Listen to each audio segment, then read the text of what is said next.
لطیفہ عرض کیا ہے۔ جہاز جا رہا تھا، بحری جہاز، اس زمانے میں لکڑی کا جو ہوتا تھا، جس طرح وہ سیلنگ بورڈ جس کو کہتے ہیں، پردے لگے، وہ موٹریں تو نہیں تھی نا اس زمانے میں، یہ پیٹرول آپ کا انجن وغیرہ نہیں تھے۔ بھنور طوفان آ گیا، گرداب طوفان آ گیا۔ جہاز میں جو لوگ بیٹھے تھے غوث پاک کے مرید تھے، غوث پاک کے، انہوں نے یا غوث اعظم المدد پکارا۔ کیا پکارا؟ غوث اعظم خطبہ دے رہے تھے، تقریر کر رہے تھے، اچانک ہاتھ آگے بڑھایا تو یہاں تک ہاتھ بھیگ گیا غوث اعظم کا۔ ہاں کھول کے دیکھے، کھول کے بات کر رہا ہوں، ہاتھ یہاں تک بھیگ گیا۔ مرید کہتے ہم نے پوچھا حضور پانی بھی کوئی نہیں، ہاتھ بھیگ گیا۔ میں چپ کر کے سبق پڑھو۔ کہتے 2 مہینے کے بعد کچھ سوداگر کاروباری لوگ خدمت میں حاضر ہوئے اور نظر و تحائف پیش کیے۔ حضور نے ہمارے آگاہ ہونے کے لیے ان تاجروں سے کیفیت پوچھی۔ انہوں نے بیان کیا کہ یہاں سے 2 مہینے کا راستہ تھا، جب ہمارا جہاز پانی کے اندر تھا، یکایک طوفان آیا، بڑی تیز ہوائیں چلنے لگی، موجوں کا تلاطم تھا، جہاز ڈوبنے لگا۔ گھبراہٹ میں کچھ بن نہ پڑا، یا شیخ عبد القادر جیلانی المدد کا نعرہ لگایا۔ اسی وقت دریا میں سے ایک ہاتھ برآمد ہوا جس نے ہمارے جہاز کو کنارے لگا دیا۔ لوگوں نے پوچھا کیسے آئے ہو؟ کہنے لگے ڈوبنے لگے تھے، طوفان میں پھنس گئے تھے، ڈوبنے لگے تھے، غوث پاک کو پکارا، غوث پاک سامنے آ گئے، فرمایا گھبراؤ نہیں۔ آپ نے ہاتھ سے دھکا دے کے جہاز کو طوفان سے نکالا۔ کہا کون سا دن تھا، کون سی تاریخ؟ انہوں نے بتایا، انہوں نے نکال کے دیکھا، وہی تاریخ تھی، وہی وقت تھا، وہی منٹ تھے۔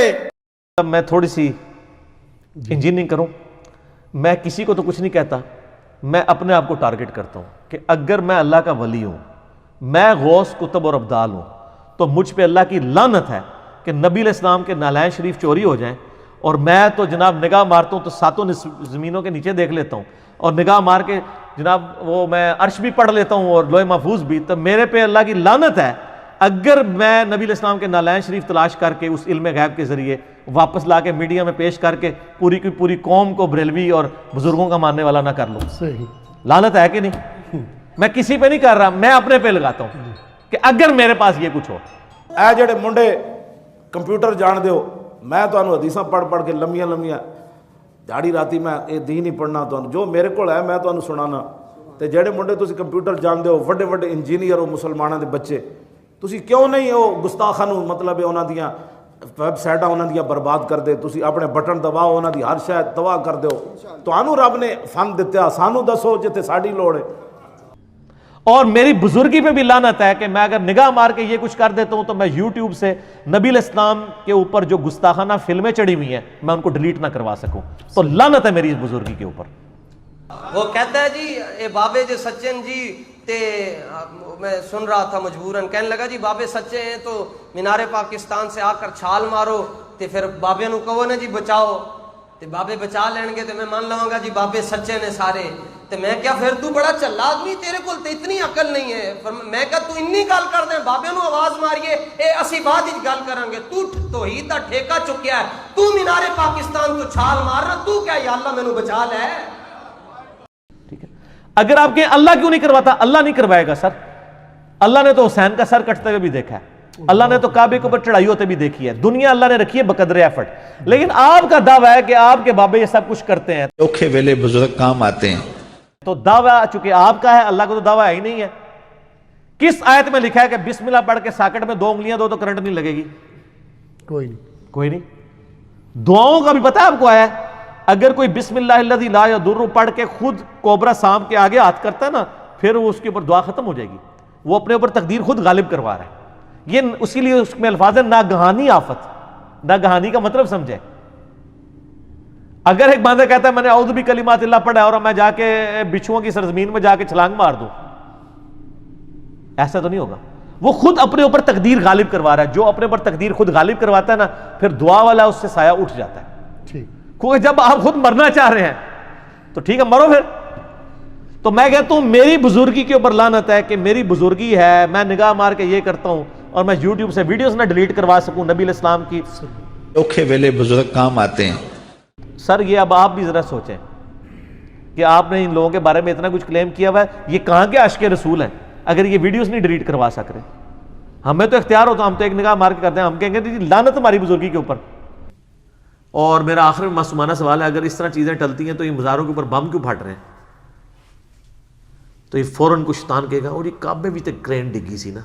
میں یہ پوچھتا ہوں کہ آپ 2-4 سال پیچھے چلے جائیں, مسجد الحرام کے اندر ہی طواف کر رہے تھے, سارے کے سارے مسلمان تھے, اللہ کی عبادت کر رہے تھے, کرین اوپر سے آئی, گر گئی, کئی مسلمان اس کے اندر شہید ہوئے, ساری دنیا نے دیکھا. وہاں پر اللہ کہاں چلا گیا تھا؟ جب جیسے یہ کہتا ہے نا کہ داتا صاحب اپنے مزار پر بم بلاسٹ کرنے والے کو نہیں پکڑ سکے, داتا صاحب کدھر چلے گئے تھے؟ تو میں اس سے یہ سوال کرتا ہوں کہ اس وقت اللہ کہاں تھا جب کرین گری, اتنے مسلمان شہید ہو گئے؟ سر کعبے کی اللہ نے گارنٹی نہیں لی ہوئی. ابراہ کا لشکر ایک دفعہ ہی تباہ ہوا ہے, اس کے بعد یزید کے دور میں اس کی خباستوں کی وجہ سے خانہ کعبہ شریف کی دیوار اور غلاف کعبہ جل گیا جب عبداللہ ابن زبیر پہ چڑھائی کی. صحیح مسلم میں آتا ہے, مولانا شریف نہیں, مسلم شریف. اس کے بعد حجاج بن یوسف نے عبداللہ بن زبیر کو قتل کیا, عبد الملک بن مروان کے دور میں پھر خانہ کعبہ جو ہے وہ جل گیا اور اس کی دیوار منجنیق کے پتھروں سے ڈیمیج ہوئی. تو اللہ تعالیٰ نے تو کوئی حفاظت نہیں کی ہے, دنیا بقدر ایفرٹ ہے. حتیٰ کہ بخاری مسلم میں آتا ہے قرب قیامت میں ایک پتلی ٹانگوں والا کالا حبشی کعبے کی اینٹ سے اینٹ بجا دے گا, کوئی حفاظت نہیں ہوگی. وہ اللہ نے ایک ہی دفعہ یہ کی ہے. ابراہیم کے لیے ایک ہی دفعہ آگ ٹھنڈی ہوئی ہے. صحابہ کرام تو رومن امپائر کی جنگوں میں چھوٹی بیٹل فیلڈز کے اندر تیل کے کڑاؤں میں ان کو روسٹ کیا گیا. امیر حمزہ کا جو ہے مسلح کیا گیا ان کی لاش کا, کوئی حفاظت نہیں ہوئی ہے. تو آپ لوگ کس طرح کہتے ہیں جناب؟ اور ہمیں پھر وہ ایک دفعہ میسج آیا ایک بھائی کا کہ جی وہ تحفظ اولیاء کانفرنس ہو رہی ہے اور جو ہے نا وہ پریس کلب کے سامنے احتجاج ہوگا. میں نے کہا جی پریس کلب کے سامنے احتجاج نہ کریں, مہربانی کر کے آپ نے احتجاج کرنا ہے تو جا کے اولیاء اللہ کے درباروں کے آگے جن کو آپ اولیاء اللہ سمجھتے ہیں وہاں کریں کہ حضرت اب کیا ہو گیا ہے, 1965 میں تو آپ بم پکڑ رہے تھے, اب اپنے مزار کے بم نہیں آپ سے پکڑے جا رہے. جب ہم یہ کہتے ہیں گستاخی ہوگی, گستاخی تو تب ہو جب ہم فیبریکیٹڈ باتیں کریں. ہم آپ سے یہ چیزیں سیکھتے تھے, آپ کو کہتے ہیں آپ کو غصہ چڑھ جاتا ہے, اسی اصول اور مبادی پہ بات کرتے ہیں. یہ آپ نے ہمیں یہ سکھایا. وہ ایک بابا جی بھی ہے نا بڑے مشہور, وہ کہتے ہیں انہوں ہلکا نہ جانو نبی دیاں گستاخیاں نو, وہ جڑا پونکتا جے نبی اتنے پونکتا جے. تو میں کہتا ہوں بابا جی سلوٹ. میں نے تو اس بابا جی کو خراج تحسین کئی دفعہ پیش کیا, لیکن میں نے ساتھ یہ کہا کہ بابا جی کشف المحجوب بھی ذرا دیکھ لو, حشر بہشت بھی دیکھ لو, تذکرۃ الاولیاء بھی دیکھ لو, میرے کلپ بھی دیکھ لو. اور انہوں نے دیکھے ہوئے, اللہ کے فضل سے میرے خلاف بابا جی کا کوئی کلپ نہیں آ رہا. انہوں نے پتہ ہے کہ منڈا گلاں صحیح پہ کرتا ہے, میں ایسے نہیں بولنا ورنہ میرا مجمع چھٹ جانا. کہتے ہلکا نہ جانو. اور کہتے امام مالک فرماتے ہیں نبی دی گستاخیاں ہو رہی ہیں اور امت زندہ ہے, امت مر جائے کہ نبی دی گستاخیاں ہو رہی ہیں. اسا اس زندگی نو پھر کی کرنا ہے؟ جے حضور دے بارے گل ہو جائے تو ما بقا الامت بعد شتم نبی. امام مالک فرماتے سن پھر امت زندہ کیوں ہے؟ پھر مر جائے ساری, پھر مر جائے ساری. پوری عالم اسلام اس وقت یا تو مر جائے, یا تو مر جائے سارا عالم اسلام, یا پھر حضور کی عزت پر پہرا دے. بس دو باتوں میں سے ایک بات ہے. بس یہ میرا آخری میری بات ہے. اس کے علاوہ کوئی بات نہیں عالم اسلام کے لیے. یا سارا کٹھا ہو کے مر جائے تو یا پھر فرانس کو جواب دے.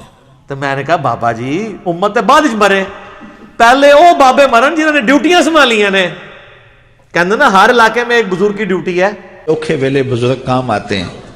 تو جناب وہ سلیکون ویلی جہاں پہ چپس بن رہی ہیں یوٹیوب کی ہارڈ ڈسک, اور جہاں پہ یوٹیوب والوں نے گوگل نے وہ سینکڑوں ایکڑز جگہ ایکوائر کر کے ہارڈ ڈسک لگائی ہوئی ہیں جہاں پہ وہ یہ ساری ویڈیو سٹور ہوتی ہیں, جہاں پہ گستاخانہ فلمیں بھی سٹور ہیں, وہاں جس بابا جی کی ڈیوٹی ہے پہلے انہوں سے بدعا کرو نا اجتماعی کہ وہ پہلے بابا مرے, کیونکہ وہ بھی امتی ہے نا, اور اس کا تو زیادہ حق ہے کیونکہ وہ نگاہ مار کے ساڑ بھی سکتا ہے, میں تو کچھ کر بھی نہیں سکتا.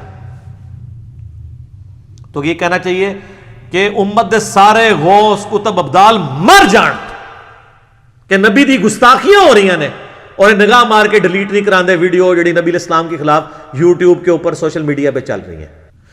پوری امت جو مار رہے ہو پہلے وہ مارو نا جنہیں کو اختیار ہے اور جن کی ڈیوٹیاں بھی ہیں. یہ کہتے ہیں غوث کتب ابدال ہے نا, وہ کیوں نہیں مردے؟ اور ویسے جب سے میں نے عام کیا اب وہ کہنا بھی چھوڑ گئے یہ بات, امت مر جائے امت مر جائے. وہ نے کہا پہلے بابے مارنے پڑے نے. ٹھیک ہے نا جی, وہ ان کو بات سمجھ آ گئی ہے کہ یار یہ اس طرح نہیں ہوتا, دنیا بقدر ایفرٹ ہے. دنیا میں اللہ تعالیٰ نے مسلمانوں پہ بات چھوڑی ہے کہ وہ ایفرٹ کریں گے. دیکھیں اللہ نے تو سیدنا حسین ابن علی علیہ السلام کو مظلومانہ شہید ہوتے بھی دیکھا ہے. بقدر ایفرٹ ہے دنیا. یہ مسلمانوں کی ڈیوٹی ہے کہ انہوں نے کرنا ہے. باقی اللہ تعالیٰ نے تو ہمارے نبی کا ذکر بلند سے بلند تر کیا ہے, ہر شر میں سے خیر نکل رہا ہے. لیکن میں اپنے لیے کہتا ہوں, میں بزرگوں کی بات نہیں کرتا. اگر میں غوث وقت ہوں تو مجھ پہ اللہ کی لعنت ہو کہ مجھے اللہ نے اختیار دیا اور میں یوٹیوب پہ نگاہ مار کے رسول اللہ کی گستاخانہ ویڈیوز میں ڈیلیٹ کرا سکوں. میری بزرگی پہ لعنت ہو. میں کسی پہ نہیں بات کرتا, اپنے اوپر تو کر سکتا ہوں نا, بات سمجھانے کے لیے. کہتے ہیں نا طریقے سے ذرا بات ہونی چاہیے, لہجہ تلخ نہیں ہونا چاہیے. تو سر یہ ساری باتوں کے بعد آپ کو ایک بات کا یقین آ گیا ہوگا کہ جو میں یہ نعرہ لگا رہا ہوں نا کتنا سافٹ ہے, کہ مرنے سے پہلے اے مسلمان کر لے اس پہ غور, کتابوں کا خدا اور ہے, بابوں کا خدا اور یقین جان جب زندگی میں ایک دفعہ بھی تو نے غور کیا تو تیرے اندر سے آواز نکلے گی, کیا کہ نہ میں وابی, نہ میں بابی, میں ہوں مسلم علمی کتابی, نہ میں بابوں کا دفاع کرنے والا ہوں بابی, اور نہ میں سو کالڈ کوئی علمی بات کرے تو اسے وابی کہہ دیتے ہیں. میں وابی بھی نہیں ہوں.